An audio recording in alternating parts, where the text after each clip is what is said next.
Senhoras e senhores, neste momento, para proferir a palestra que tem o tema Cenário Macroeconômico e Perspectivas, convidamos o presidente do Banco de Desenvolvimento de Minas Gerais, BDMG, senhor Marco Aurélio Croco Afonso.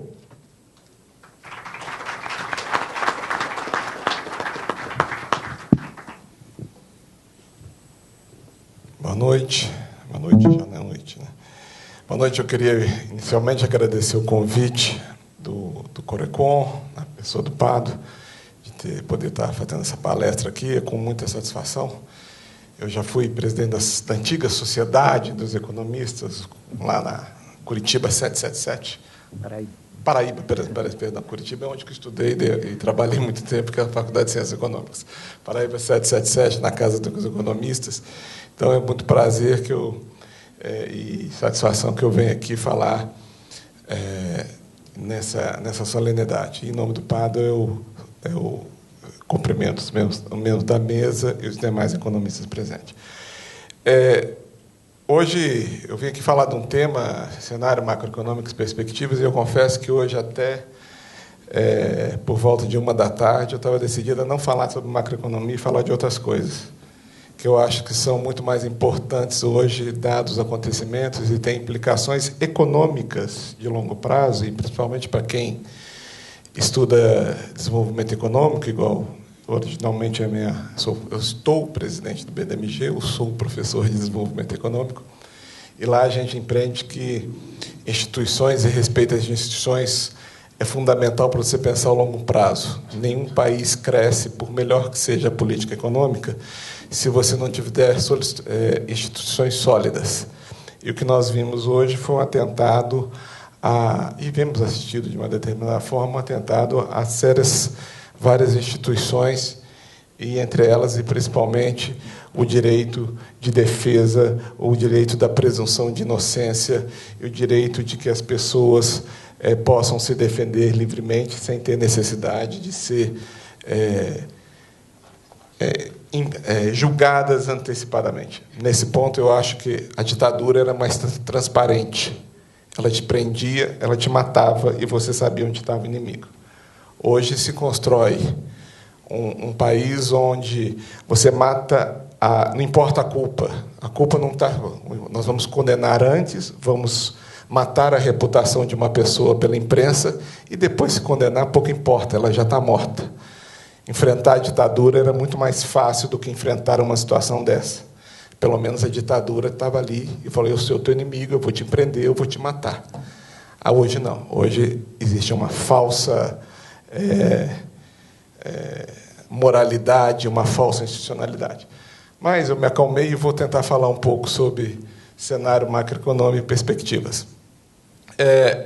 Eu poderia aqui, já foi dito aqui pelos palestrantes, da atual situação econômica do Brasil, e eu podia aqui passar o resto da sessão falando sobre os números do PIB, a queda na indústria, a elevada taxa de juros, o quanto que ela é grande, os números do desemprego. Quer dizer, e falar isso numa sessão de economistas, eu acho que é um pouco chovendo molhado.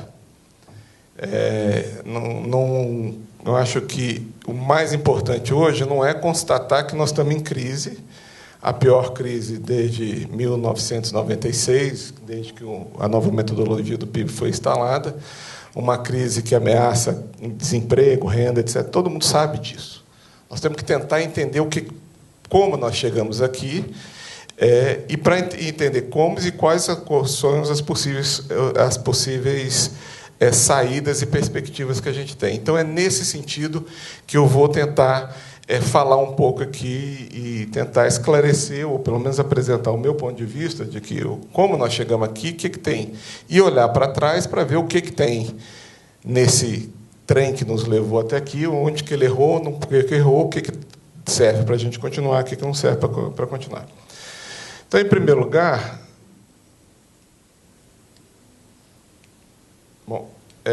eu vou começar um pouco falando sobre a situação do panorama mundial, que, às vezes, ao se analisar a economia brasileira, as pessoas esquecem de conectar o Brasil com o cenário da economia mundial. E não tem como hoje você conectar ou entender a economia brasileira e a situação que ela dá também sem contextualizá-la nas perspectivas que a economia mundial tem. São 3 características que eu acho que são importantes a gente entender do que está acontecendo internacionalmente. Primeiro todo mundo sabe, a redução de crescimento da China. A China terminou ano passado com um crescimento do PIB de 6,5%, um nível significativamente inferior ao que ela costumava ter, que era na casa de 2 dígitos, 12, 13, chegando até 15 de taxa de crescimento. Dado o tamanho da economia da China, o impacto que isso tem na economia mundial é muito grande e nós temos que entender isso e contextualizar isso. Quer dizer, o mundo não vai mais crescer, o mundo tem que, e nós, Brasil, temos que nos acostumar a pensar que nós temos que pensar um futuro da economia num mundo onde a China não vai crescer no próximo curto prazo a taxas de 2 dígitos. Quer dizer, todas as estimativas preveem uma China crescendo em torno de 6%, 7%, 8%, e esse é o novo padrão de economia mundial. O que, por exemplo, uma economia do Estado de Minas Gerais, que é uma exportadora de commodities, tem um impacto significativo na nossa capacidade.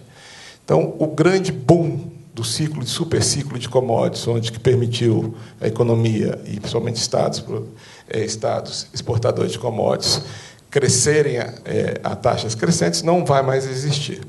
Esse é um fato. 2, além disso, da China, e ligado a isso também, ainda tem muita incerteza se esse 6% da China vai ser 6,5%, 7% vai ser o patamar. No início desse ano, nós vimos, por 2 vezes, a Bolsa de Hong Kong ter sido paralisada, dado o tamanho da queda da Bolsa, e isso significando um impacto, possivelmente significando um impacto na economia muito grande. Então, a China é um elemento que nós temos a certeza que ela não vai crescer mais a taxas grandes, mas não temos ainda a certeza se ela parou de cair. 2, e ligado diretamente a isso, existe uma grande redução dos preços commodities que todo mundo já viu. Quer dizer, não só as commodities, minério, aço, mas principalmente, importante no cenário atual, que é os preços do petróleo. Todo mundo sabe que há um ano atrás o preço do petróleo era negociado por volta de 80 a 100 dólares, dependendo do período, e agora, em janeiro desse ano, chegou a ser comercializado a 22 dólares. Isso representa uma brutal transferência de renda entre países que exportavam petróleo para países e países que compram petróleos, e que tem um significado muito grande, principalmente para aqueles países onde a indústria do petróleo tem um peso muito grande e porque a capacidade de investimento dessas companhias são fundamentais para garantir a formação bruta de capital fixo. E, de fato, nós temos visto, no mundo todo, todas as grandes companhias de petróleo, sem exceção, apresentarem taxas ou reduções significativas, quer seja de investimento, quer seja de lucratividade. Só, por exemplo, a British Petroleum apresentou, no passado, uma queda de 50 bilhões de dólares nas suas rendas. Os Estados Unidos hoje opera com 1/3 do número de sondas de extração de petróleo que trabalhava há 3 anos atrás. Quer dizer, isso é uma característica importante, o que, do nosso ponto de vista, significa menores investimentos e dificuldade ou redução do volume e do valor de exportação.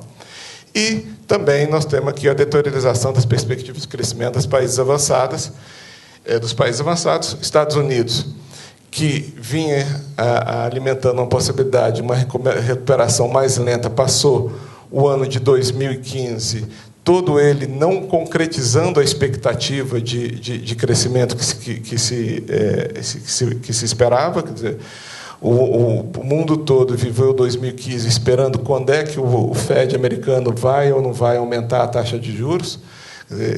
A expectativa inicial era que já em julho teria sido feito esse aumento. O aumento foi feito no final, em dezembro, e hoje vivemos nos países centrais uma expectativa de taxa de juros negativa que os bancos centrais estão alocando. Então, a expectativa nos países centrais, uma expectativa de possível é estagnação com deflação, o que não é um cenário bom. O que não é um cenário bom. É o pior cenário que você pode ter no país, é a conjunção de deflação com estagnação. Esse é o quadro mundial. Esse é um quadro mundial e dentro desse quadro que nós temos que analisar a situação do país. Quer dizer, nós temos problemas internos que eu vou tratar, mas eu acho que nós temos também que ter claro que, para um país que é essencialmente exportador de commodities, você ter um cenário externo onde você não tem grandes perspectivas de crescimento é um cenário extremamente preocupante. No cenário interno, não está passando.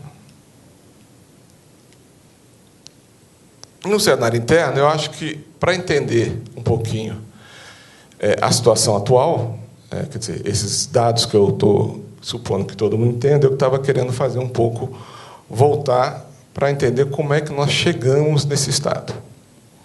Como é que o Brasil conseguiu chegar numa situação que está hoje com uma situação fiscal grave, alguns analistas colocando a possibilidade de default fiscal no horizonte, o que seria um caos, quer dizer, moratória do governo brasileiro, e como é que nós chegamos nessa situação. Para entender isso, eu vou fazer uma retrospectiva do que foi esse país nos últimos 12 anos ou um pouco mais. Durante esse tempo, teve 3 dimensões do Estado que são importantes e que foram construídas. A primeira dela é a dimensão de inclusão e de construção de um Estado de bem-estar social. O país investiu pesadamente na promoção de políticas de inclusão social, Bolsa Família, vários programas de transferência de renda e de proteção, de inclusão social, ProUni, Reúne, programa de... Essa foi uma característica importante, porque deu acesso à população ao consumo e acesso à cidadania. Eu gosto de ressaltar isso, e no Fórum de Economista eu gosto de falar isso, porque os programas e a inclusão social que foi feita nesse país, principalmente o programa de transferência de renda, eles são muito mal entendidos. Não é um propaganda, eu não consigo ver, por exemplo, no Bolsa Família, um programa meramente de proteção social ou de cidadania. Existem estudos do IPEA que mostram que a cada R$1 gasto no Bolsa Família, você tem um impacto de 1,76 centavos no PIB. Por quê?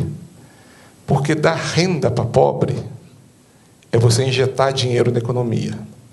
A propensão a poupar do pobre é 0. Você dá R$70 para quem ganha, está lá na situação de extrema pobreza, é você colocar R$70 na padaria, na mercearia, na farmácia, no açougue. O dinheiro que entra através desses programas de transferência de renda é dinheiro injetado na economia. Então, a inclusão social que foi feita no Brasil, eu acho que isso é importante, ela tem um componente econômico muito forte e isso deve ser preservado. Isso deve ser entendido. Não é um problema de dar apenas cidadania a quem está excluído. É também um instrumento de tentar formar, no Brasil, um mercado consumidor. E você dando renda e transferindo renda para quem é pobre e extremamente pobre, ele vai gastar cada centavo porque ele está numa situação de necessidade. Então, eu acho que essa é uma característica importante. 2, a dimensão desenvolvimentista que foi dada ao país. A política macroeconômica tinha uma concepção clara de que o Estado é importante, é um fator importante dentro da economia, e ele tem que atuar incentivando o nível de atividade econômica.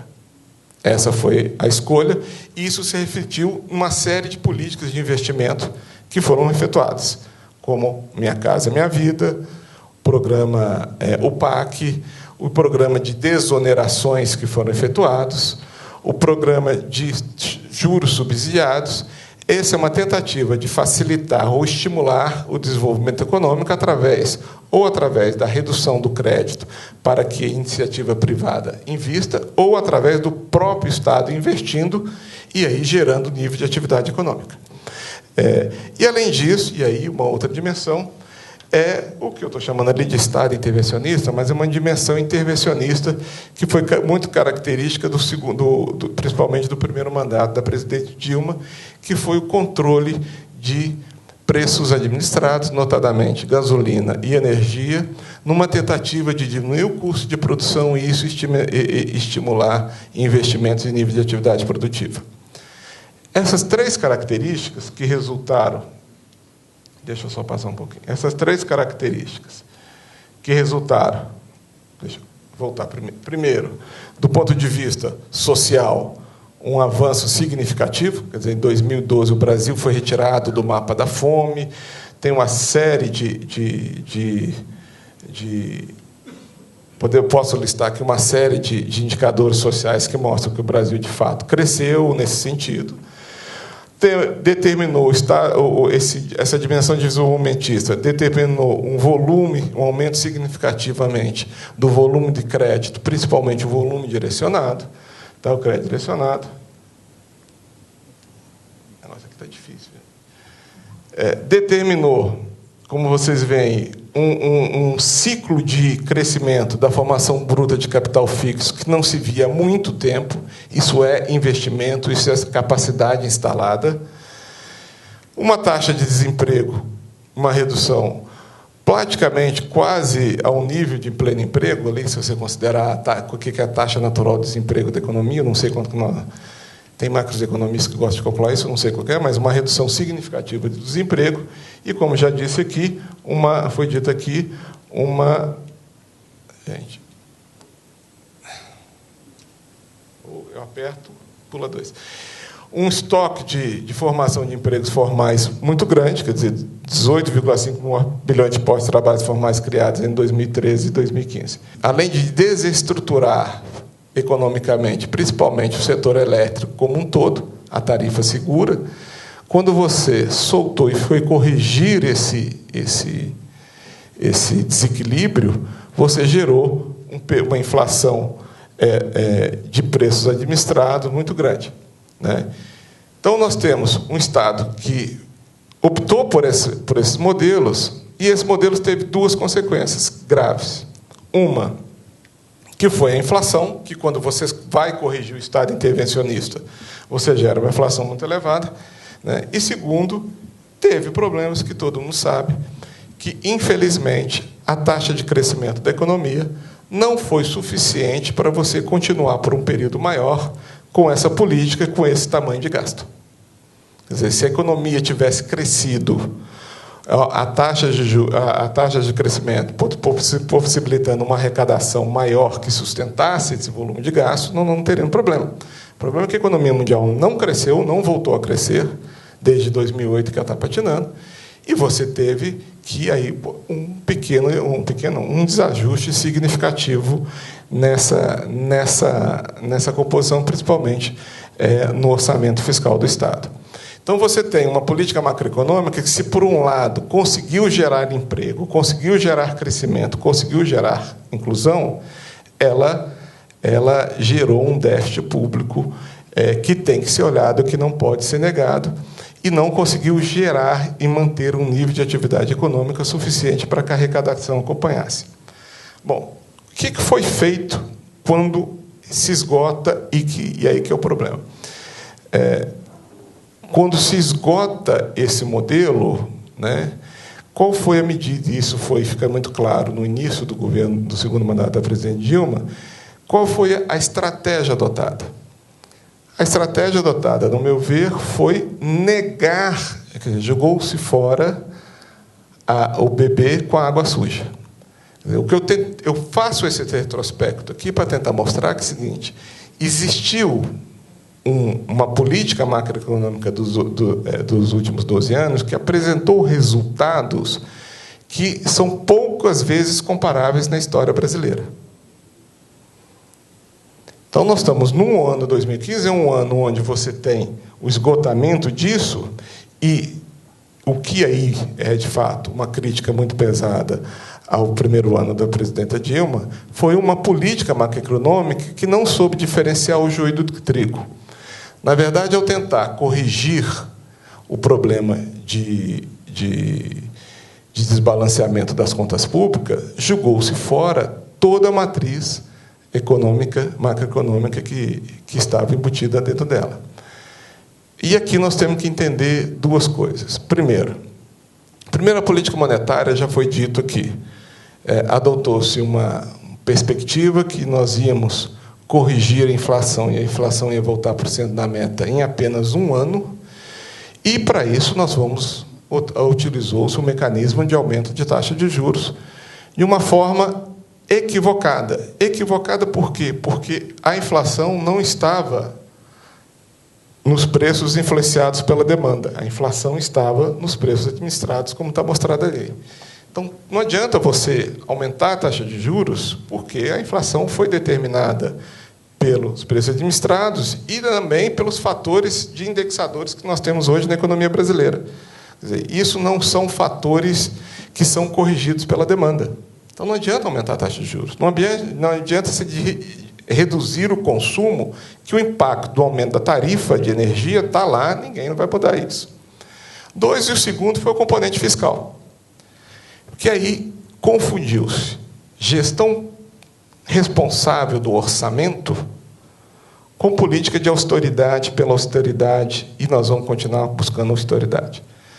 O Brasil fez, em 2015, um dos maiores cortes, não sei se eu tenho o dado aqui, né, acho que eu não tenho, um dos maiores cortes de gastos já vistos na história do Brasil, pelo menos que eu tenha visto recentemente. Foram cortados cerca de 134 bilhões de reais. Então, dizer que o governo não cortou ou não se preocupou é uma injustiça com o governo. Ele tentou cortar. O problema, gente, é que orçamento não é só gasto. Orçamento é receita e despesa. Ao colocar um corte de gasto tão grande como esse, uma pisada de gasto de freio tão grande como essa, o Estado acabou contribuindo ainda mais para piorar as expectativas dos empresários e, com isso, baixar mais o nível de atividade econômica. A receita brasileira, em 2015, reduziu 134 bilhões de reais. Você retirou da economia 134 bilhões para ajustar o déficit, mas, por outro lado, o nível de atividade econômica reduziu tanto que a arrecadação de impostos teve uma redução do mesmo valor, ou seja, enxugou-se gelo em 2015. Essa que é a grande crítica para o período. Quer dizer, mudou-se completamente o componente macroeconômico, a visão macroeconômica, e acreditou-se que a economia, se eu convencesse o mercado que eu vou ajustar as minhas contas, o mercado passaria a investir. O que principalmente depois que eu estou no banco, saí da academia, a gente começa a lidar com o lado real da economia, né? A gente aprendeu rápido. Quer dizer, empresário não investe porque ele acha que o governo vai estar com as contas públicas em dia. Empresário investe olhando o estoque dele. Se o estoque dele diminui, ele investe, ele compra mais. Se ele tem demanda, pedido de demanda, ele vai lá e investe e compra mais. Se o governo tiver com déficits, não déficit, superávit, não superávit, pouco importa. Ele olha o estoque dele crescendo e diminuindo, e o tamanho dos pedidos chegando. E isso ter uma abordagem, ter uma preocupação em manter um nível de atividade. Eu acho que isso foi esquecido. Optou-se no Brasil, com o ministro Levi, por uma estratégia de nós vamos coordenar expectativas mostrando que a gente sabe cuidar das contas públicas. E saber cuidar das contas públicas é saber cortar. Não. Saber cuidar das contas públicas é saber cortar e saber gerenciar e incentivar a arrecadação. E, principalmente, aquela arrecadação que eu chamo de arrecadação saudável, aquela arrecadação que é oriunda do nível de atividade econômica. E isso foi esquecido. E isso determinou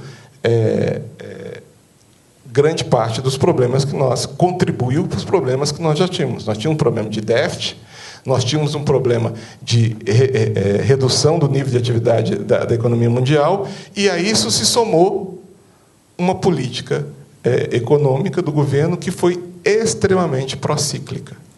E aqui, gente, a gente tem que parar e os economistas têm que parar quando vai discutir o lado fiscal, de se preocupar com o número que nós vamos ter de meta de superávit ou não superávit.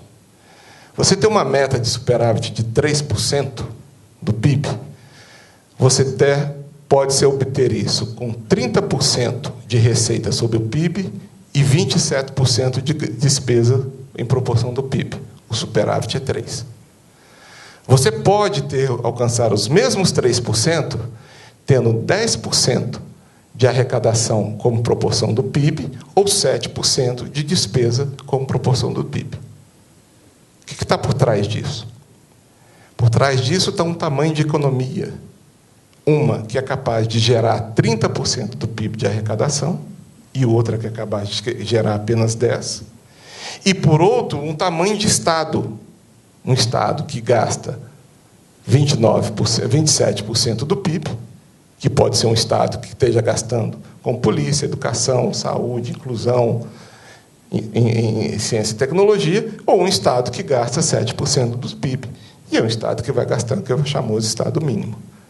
É essa que é a escolha. Não é 7%. A discussão não é de 3%. A discussão que nós temos que fazer é que tamanho de Estado que a gente quer e que tamanho de economia que a gente quer. E aí a gente ajusta as coisas.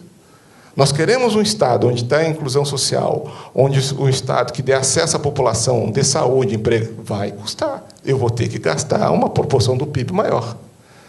Nós queremos ter um nível de atividade econômica que seja capaz de empregar todo mundo e, consequentemente, ter uma arrecadação muito grande, então vai ter uma arrecadação de 30% do PIB. É essa discussão que tem que ser feita. É ser 30%, 3%, 1% ou 2%, pouco importa. Pouco importa. Nós temos que ter por trás uma concepção de Estado. Bem, esse é o panorama. E o que está colocado hoje? Eu acho que hoje tem algumas características. Vou parar de seguir aqui, vou falar abertamente. Eu acho que hoje tem uma mudança que foi efetuada que gera algumas perspectivas melhores, que foi principalmente a mudança do ministro da Fazenda. Por mais que queiram dizer que não é a mesma coisa, que é a mesma coisa, né? Alguns analistas têm falado isso, eu não acho que seja a mesma concepção que está por trás disso. Em primeiro lugar, eu acho que o ministro Nelson, quando ele, logo quando tomou posse, nas primeiras declarações deles e medidas já anunciadas, está muito claro para ele que existe uma concepção de contas públicas que envolve tanto o gerenciamento da despesa como o gerenciamento da receita. Eu vou apenas citar 3 medidas que ele está colocando na nova matriz fiscal que queira falar isso. Uma proposta dele de teto para o crescimento do gasto público. Então, vai ter do mesmo jeito que tem lei de responsabilidade fiscal, vai ter um teto para você crescer o gasto público. Isso significa que aqueles programas que têm vinculação com o PIB deixam de ter vinculação direta com o PIB. Uma coisa é você, eu vou gastar no programa XYZ 10% do PIB, uma coisa é você ter isso com um PIB de 10, outra coisa é você ter um PIB de 100, você continua gastando 10, obrigatoriamente 10% do PIB. Então, não necessariamente isso é uma melhor forma de você gerir. Então, tem um teto do gasto, o que indica uma clara indicação de que tem uma preocupação com o gasto público. Segundo, adoção de uma meta fiscal flexível, compatível com o nível de receita. Porque o que aconteceu no Brasil? Estabeleceu-se lá em 2015, no início, que a meta era 1% do PIB, 0,5% do PIB de superávit fiscal. A receita cai, você corta mais, porque a receita caiu e você corta mais. E vai cortando e vai... Então, a proposta do Nelson aqui, e não é do Nelson, do ministro Nelson, isso é uma proposta que já está sendo adotada em vários países desde a crise de 2008. Essa é uma discussão que corre em vários países centrais, é que a meta é flexível de acordo com a demanda, ou seja, a meta é flexível de acordo com o nível de arrecadação e do momento do ciclo econômico que você está. Então, a meta pode ser de 3%, mas se a arrecadação cai porque o nível de atividade econômica está caindo, o que você faz? A meta reduz. Não é mais 3, passa a ser 1,5. O que significa que você não tem que cortar toda hora que a arrecadação cai. Você entende que o Estado é um elemento, fator importante para fazer uma política contracíclica e não procíclica. O gasto do Estado é importante nesse momento. E terceiro, é aí que eu falo que é uma visão diferente, já foram anunciados vários mecanismos de tentativa de facilitação do crédito. Já foi citado aqui, inclusive, um pacote de 83, 85 bilhões via BNDES, tanto de renegociação de dívida e de crédito mais barato, para tentar estimular um nível de atividade econômica. Como dito, e isso todo mundo sabe, o empresário sabe que não basta ter crédito, já foi dito aqui, não basta ter crédito, é preciso ter demanda. E, nesse ponto, eu acho que existe uma iniciativa que está em curso, que eu acho que é fundamental para a gente ter um pouco de perspectiva, que é a renegociação da dívida dos Estados. A renegociação da dívida dos Estados, os últimos cálculos indicam a possibilidade de uma folga de 36 bilhões de reais para os Estados nos próximos 3 anos. Isso indica que, se essa renegociação for feita com contrapartida principalmente que os Estados não peguem essa folga e coloquem no custeio da máquina, mas que gerem capacidade de investimento, isso abre a perspectiva que, para o Estado, nesse momento onde o setor privado está reticente para investir, o Estado possa começar a investir e você criar do lado econômico uma mudança de expectativa. Então, esses são fundamentais. É óbvio, gente, que o clima político hoje ele também exerce um papel fundamental nessas expectativas. Quer dizer, o lado econômico, se o lado econômico está ruim, está. Quer dizer, tem um efeito carregamento estatístico do PIB, que, mesmo que o Brasil cresça nos próximos 4 trimestres uma taxa de 0%, vai determinar que, no final do ano, nós vamos ter, se eu não me engano, menos 1,5%, a queda será de menos 1,5%, mesmo que é um efeito de carregamento, um efeito estatístico. Então, existe um quadro ruim que está colocado, mas existe, pelo menos, uma mudança, tá? Uma mudança na composição da política macroeconômica que pode vir dar resultados. E aliado a isso, tem o fator de que, felizmente, nós voltamos a ter uma taxa de câmbio extremamente competitiva. Todos os indicadores de comércio exterior já mostram uma recuperação do saldo da balança comercial. Nós tivemos já agora, janeiro e fevereiro, um saldo extremamente positivo comparado ao que tinha, o que dá uma possibilidade de alguma recuperação aí também, principalmente puxada pelos setores exportadores. Com algumas características. A discussão sobre hoje nós chegamos no fundo do poço ou não chegamos? Essa é do ponto de vista da economia. Quer dizer, quando você pega o resultado, existem vários indicadores que, pelo menos, já deixam claro que a queda já deixou de ser tão acentuada. Todos os indicadores, quem olhar os dados do PIB que saiu ontem, vejam, não o acumulado do ano, vejam o dado do 4º trimestre comparado com o 3º trimestre. Todos os indicadores continuam caindo, mas não caem, mesmo o PIB. O PIB no 4º trimestre caiu menos 1,4%. No 2º trimestre ele tinha caído menos 3 ponto alguma coisa. E veio, quer dizer, então a queda está diminuindo. E é interessante que isso aqui eu vou mostrar.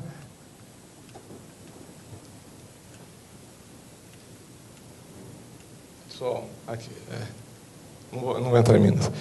Que, de alguma forma, os indicadores de confiança, aqui é o indicador de confiança da indústria, da CNI, já mostra, em janeiro do ano passado, lá no final, lá, o último em azul, uma ligeira melhora, e esse outro indicador aqui, que é da FEComércio de São Paulo, já mostra, em fevereiro, saiu hoje esse dado, uma subida de 6 pontos no nível de confiança do comércio.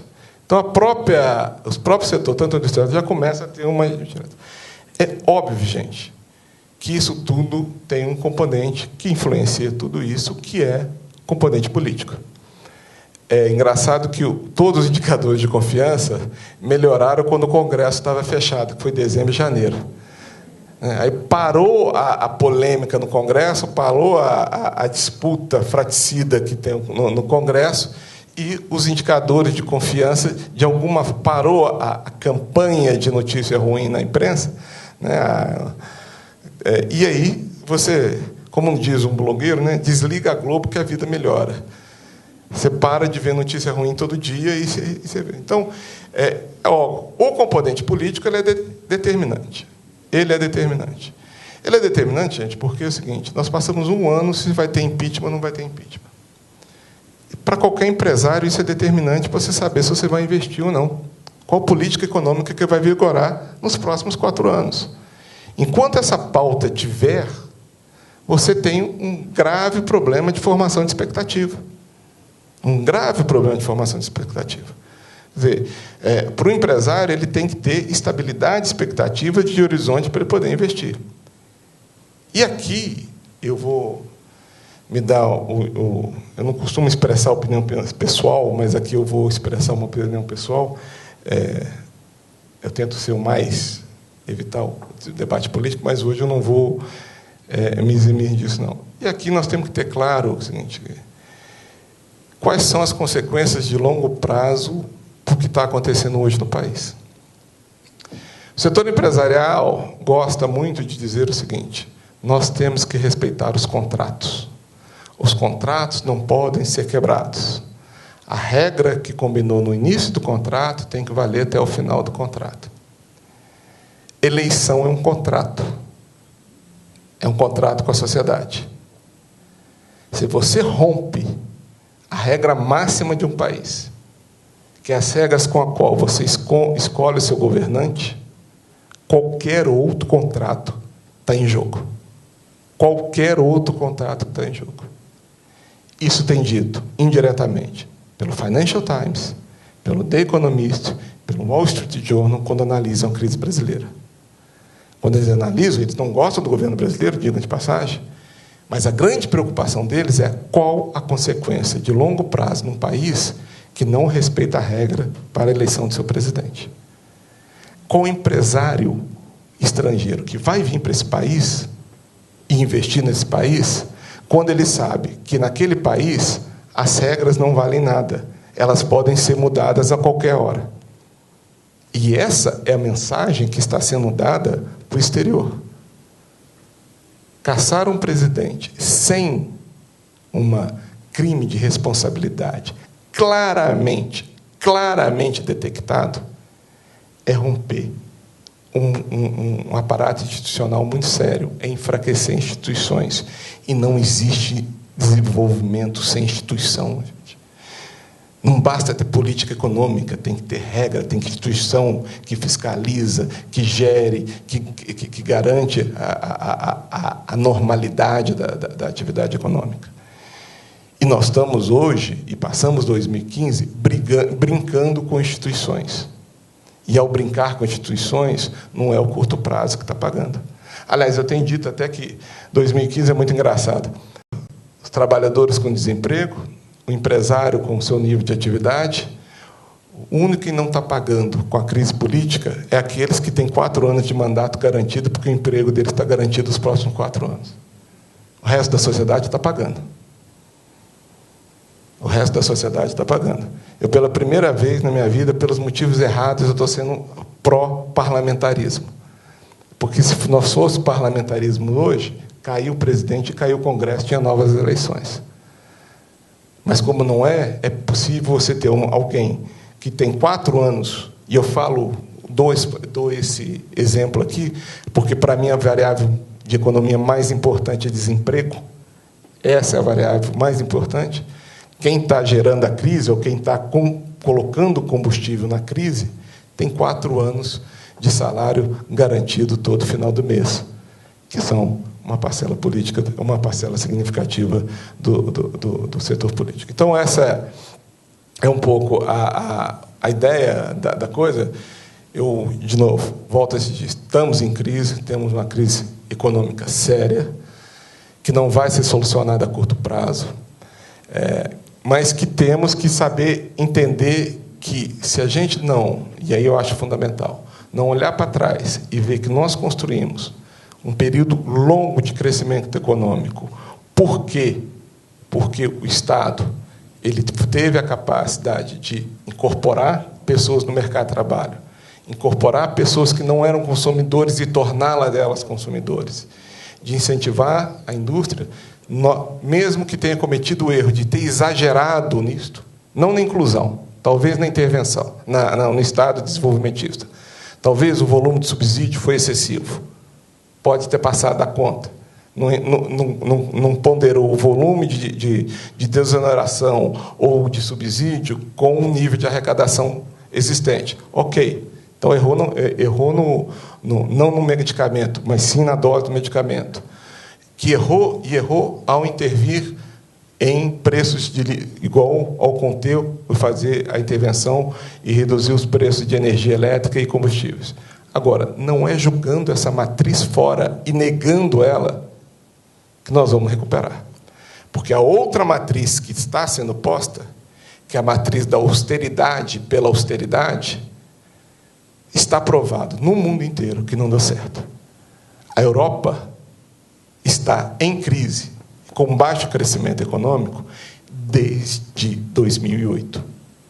E tem adotado um receituário de austeridade, austeridade, austeridade.